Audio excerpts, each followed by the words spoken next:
Are you struggling in Hearthstone? Are you finding that your opponent always just has the slight edge on you? Well, then this is the tutorial series for you. Absolute beginner's Hearthstone, going from the complete basics to the advanced concepts that will make you a master of the game. So whether you don't know your rogues from your Ragnarosses or your Sinjin Shield Masters from your Shamans, or whether you're just looking to refine your technique, pull up a chair and let's get learning.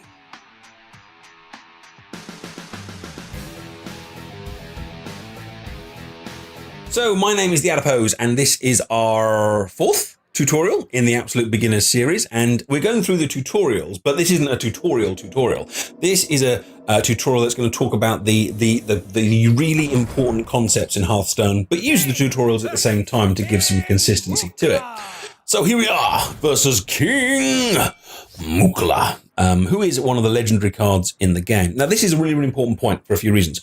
Don't understand a card, mouse over it. Now, obviously, that's quite a basic thing, and I'm sure lots of you who've been playing for a while now will be like, yeah, I know, I can, investigate a card by mousing over it. But the point is that you need to know the cards. And this isn't something that's going to happen today, tomorrow, even this week, next week. But having a knowledge of all of the cards in Hearthstone that you can play and that can be played against you really, really makes a difference. Because on turn 3 you might play something and you might be kind of going, wait, but what if he's got card X? You've got, by having a knowledge of what might come back at you, your plays will be a lot more sensible, and that includes class cards or neutral cards. That means cards that can only be played by a mage, or cards that can be played by any character. And especially when you're starting off, if your opponent plays a card just like this little monkey here, stick your mouse over it, have a look at it, and kind of go, okay, so what's that got? What's the ability? What's good about it? What's bad about it? And see where we go. Now, continuing the principles that we learned from last time, we're going to try and take control of the board by defeating his minions and giving us as many minions alive as possible. And for the first time there as well, we saw that banana card, which isn't actually in the real game. So when you start looking through your collection later, don't be like, where's my banana? Who has taken my banana? There is no banana. And but it's a buff card. It takes a minion and it increases its stats. And where that's important is you can use those buff cards either to kill something you couldn't kill before with a smaller minion, or you can make your minion more healthy, or give it more health so it doesn't die doing a particular attack. And that's what we did there with the Stone Tusk Boar. If we hadn't have buffed that, it would have died in the attack, but because we did buff it, it survives. And I played my cards in such a way that I ended up with 2 minions left on the board to his none. Now again, thinking about tempo, board control, that kind of thing, this means that this turn, just barrels. I get to decide as Mukla shouts at me, I get to decide how I want to trade these minions off. And at the moment, both of them will die if we kill him, but we've been given another banana. Thank you very much. And again, put your mouse over it, learn what the cards do. Give a friendly minion +1/+1, which means we can give one of these 2 health. He's only got 1 attack, so using a little bit of addy maths, we can work out here that we can get one of these minions to kill this minion, survive another day, and then continue developing our board. And there are sometimes limits to how big you want to make a board, but most of the time you're looking to make your board kind of as big as possible. But what just happened there is the reason why sometimes you don't want to what's called overextend. He played an area of effect card. That means a card that doesn't just hit 1 minion, it hits all the minions, and his card actually did then 2 damage to all the minions. And those are cards that you sometimes call what's called playing around them. Like, it's coming, so you need to play in such a way that if that card comes, you can still do something about it. You can still you have other cards that you can kind of play, because sometimes it's very tempting when you start winning to kind of be like, oh great, I can play this card, this card, this card, this card, this card, and then they play an area of effect card and everything dies and you're screwed.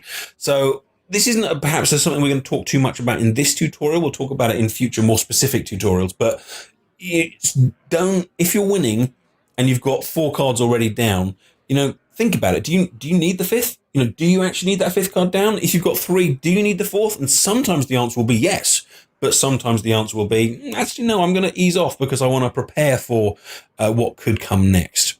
So now we're going to play out this Voodoo Doctor and restore the health of this minion here.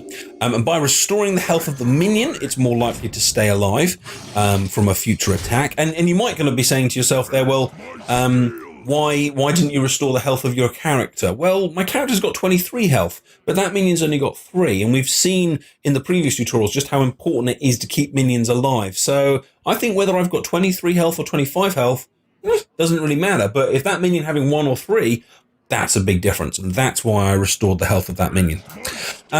This minion has charge, which I'm sure if you have been playing, you've come across, because the way the game works is you play a minion, and then next turn you can use that minion to attack. But in Hearthstone, if a minion has charge, he can attack straight away. Just straight onto the battlefield, hit the minion, hit the face, and it's kind of like a surprise for your opponent. They don't know the charged minions are coming, so they can't kind of play against it. So, for argument's sake, I could look at what's right on the board now, above me, and I could say, well, he's got 1 attack on the board, and I can kind of work out what he could do. But if he's got a minion with charge in his hand, there's another big attack that I didn't even know about. It's an unexpected attack that your opponent might not be as prepared for. The downside of most charged minions, not all, but most charged minions, is the health. Like the Wolf Rider has 1 health. So basically, if you ram him into something, he's probably going to die, because most things have 1 attack. Even that little 1/1 we saw earlier has 1 attack. So they can be quite fragile. Now, the play I'm going to make here is I'm going to fireball this. Now, the reason I'm going to fireball this is because he's got 1 attack, but everything I've got here has got 1 attack. So I'm going to use the logic of I want to protect my minions. It allows me to do instant damage to the face, but you've got to think carefully about using spells because, and especially a spell like 6 damage, because I'm wasting a bit of damage here. I'm using 6 damage to take on, to do 4, to kill something with 4 health. So I'm kind of wasting a little bit. And also, you could make the argument that this isn't really a big enough threat because it only does 1 attack. But I think in this case, because all of the minions have got 1 health, because they're all so vulnerable now to him, and actually to kill this card otherwise, I'm going to need to use 2, 3 of these. It's going to be better for me to go 1 card for 1 enemy, and then put him under more pressure, because we've talked about this a little bit last tutorial, but cards are resources. Your health is a resource, your cards are a resource, and mana is a resource. But when you lose cards, when you use 2 of your cards to take on 1 of his cards, you're basically kind of saying, here you go, go one card up, and that's a shame.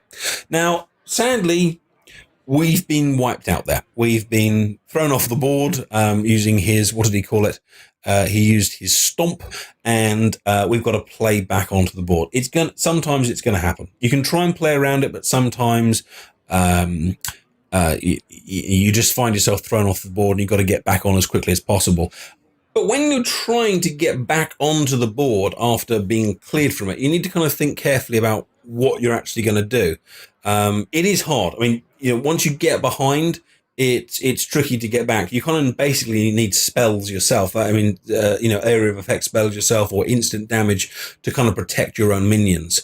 But when it happens, that is when charged minions are very, very useful, because obviously they can try and kill his forces straight away, especially if you've got other things to kind of buff them or make them kind of more powerful. In fact, there are some decks that you'll see in Hearthstone that are actually just based around buffing charged minions, playing a minion, buffing it up straight away, +2 attack, +3 to attack, and then just suddenly wham, unexpected, really, really powerful damage. One of the most powerful decks in the game a few months ago was called Miracle Rogue, and that was based around playing a card called Leroy Jenkins, but either playing it multiple times or buffing it to make it more powerful. It's a legitimate technique that you see a lot. Now, he has played Mookla's Big Brother. It is huge, and this comes back to what we were talking about in a previous video about when do you hit the face and when do you not hit the face. We've got a problem here. He's got a huge minion that is far more powerful than anything we can play, but we do have a lot more health than him. So this is one of those times where it's probably going to be best to just go for the face and just hope we can get the win before that big thing wipes us out, or even better, we get something of our own. And something we can use to help us out here is our Taunt. You really want to use Taunt when you've got something to protect, and that will normally be other minions, but it might actually be your own health as well, especially kind of later in the game. But the real power of Taunts there is that it means that the other minions there, especially the one that's buffing, the other guys are completely protected. He has to go through those taunts first, and there are some very, very powerful taunt cards that I'm sure you will come across, such as the Sludge Belcher or the Ironbark. There's some great stuff around. So this is one of those occasions where we could wipe out all of our minions going into him. So we could kill that, but because we've got that taunt, this is probably actually one of those occasions where we're going to keep going for his face, because the rest of the minions are protected by the taunt. He can easily destroy the taunt, but we can keep going into his face. We've got 1, 2, 3, 4, 8 damage, but luckily we just picked up yet another taunt, which will buy us another turn with these lovely characters here. Realistically, if this was a real match, this would probably be the turn I would use this guy to kill him, probably, because it's such a big minion and taking it out is probably important. But on the other hand, we can get him so close to lethal here, it might be good to actually keep the minions. It's do you see what I'm saying? Hearthstone is one of these games where it's like, do you do this? Do you do that? And sometimes it's kind of on a knife's edge. In this case, we are looking to wipe him out as quickly as possible. We are looking to take out the opponent's face as quickly as possible. And when it comes down to it, with all those taunts we've played, his own minion has died, which means we can quite happily sneak in with one of our surviving minions for the kill. Okay. Hope you found the principles. Good screen. Hope you found the principles that we have talked about today useful, and that they help you with your Hearthstone gameplay. If you have, then please do subscribe to the channel. Do go check out the tutorials that come before this and after it. There's loads that I want to tell you about, and it'd be great to see you on the live channel as well, twitch.tv/TheAdiposeTV, where you can interact with me and the posse live. You have been fantastic, my little Padawan. And you know what? So was I. Bye-bye.